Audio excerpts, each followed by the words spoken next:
ดวงตาทั้งสามของพระแม่ทุรคาพระแม่ทุรคาได้รับการขนานนามว่าตียัมเบเก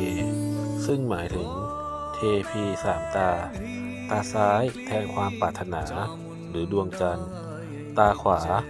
แทนการกระทำหรือดวงอาทิตย์และตากลางแทนความรู้หรือไฟ